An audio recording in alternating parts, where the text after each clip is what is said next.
trabalho, emprego e organização sindical.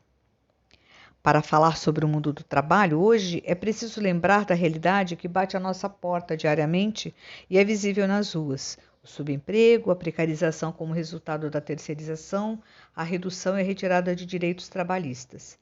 Pior ainda, é a uberização presente em quase todos os processos de trabalho, inclusive do serviço público, desde que as organizações sociais passaram a ocupar o lugar do Estado na execução dos atendimentos em vários setores, mas principalmente na saúde e na educação.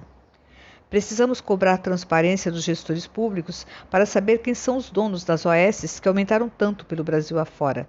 Que bom negócio é esse que privilegia empresários e reduz mais ainda a remuneração da classe trabalhadora? E por que o valor dos contratos são cada vez mais altos? O governo federal, pós-golpe de 2016 e eleições de 2018, com o discurso de que era preciso reduzir os custos do trabalho para gerar empregos e fazer a economia voltar a crescer, conseguiu aprovar um pacote de alterações brutais nos direitos trabalhistas, enfraquecendo os empregados e fortalecendo os patrões.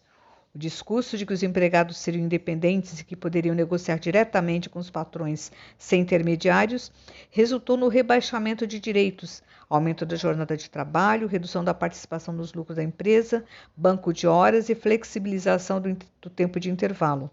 Também alterou as férias, que agora podem ser usufruídas em períodos. Se a reforma trabalhista prometia aumento de empregos e crescimento da economia, quase 3 anos depois, observa-se o contrário. Mesmo antes da pandemia do coronavírus, o que se via eram filas quilométricas em busca de empregos e números recordes de trabalhos informais ou precarizados. E no meio da crise gerada pela pandemia, o governo mais uma vez priorizou banqueiros e patrões. Foram editadas medidas como a que permite redução de salários e suspensão de contratos e a renda emergencial. O projeto que garante o auxílio emergencial e beneficiará cerca de 54 bilhões de brasileiros, custará aos cofres públicos 59,8 bilhões em 3 meses, de acordo com a Instituição Fiscal Independente, órgão técnico de transparência de contas públicas ligado ao Senado. A ajuda aos banqueiros, no entanto, foi de 1,2 trilhão. A reforma da Previdência foi outro golpe sofrido pela classe trabalhadora, pois estabeleceu a idade mínima de 65 anos para os homens e 62 anos para as mulheres, com tempo mínimo de contribuição de 20 anos e 15 anos, respectivamente. O valor da aposentadoria passou a considerar 60% da média das contribuições e, para ter direito ao valor integral, é preciso contribuir por 40 anos. Na prática, as entidades de classe denunciam que será preciso trabalhar muito mais tempo, além do limite da idade mínima, para ter direito ao valor integral da aposentadoria. Essa alteração no sistema adiou ainda mais ou tornou inviável a aposentadoria das negras e negros e principalmente de todas as mulheres. Organização da classe trabalhadora.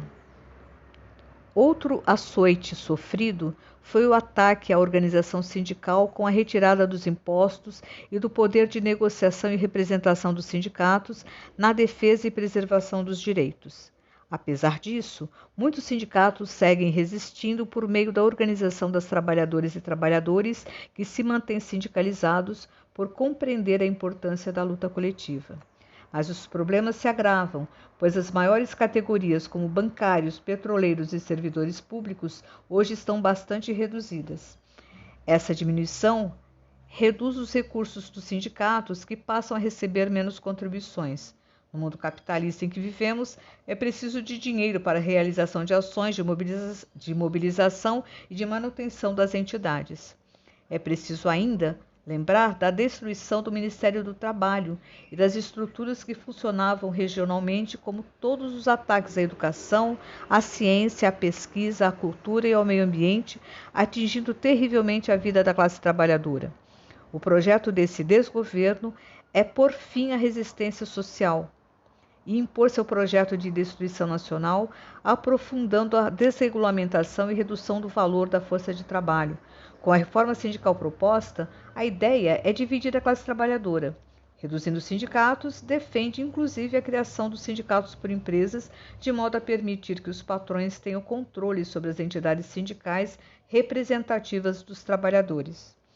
Diante de tudo isso, é possível perceber que a vida na cidade não será fácil, ainda mais porque a primeira iniciativa após o golpe foi aprovar o teto de gastos por meio da Emenda Constitucional 95 de 2016, que congelou as despesas não financeiras do governo por 20 anos. Nada mais foi do que a retirada dos pobres do orçamento federal. Dessa forma, os mais ricos do país, além de não pagarem impostos, aumentaram seu capital. Para resistir e mudar tudo isso, chamamos quem se identifica e quer participar dessa construção para votar dia 15 de novembro em Dia das Marias 50123, que no mandato coletivo feminista e antirracista estará representando Cidinha das Marias, Lu Jorge das Marias, Thais Helena das Marias e tantas outras Marias e Josés na Câmara de Santos. Para a Prefeitura, vote na Santos da maioria. Vote Guilherme Prado de Eneida Cury, PSOL 50. Dia das Marias, Marias pra lá e pra cá. É do PSOL 50, 1, 2, 3. Agora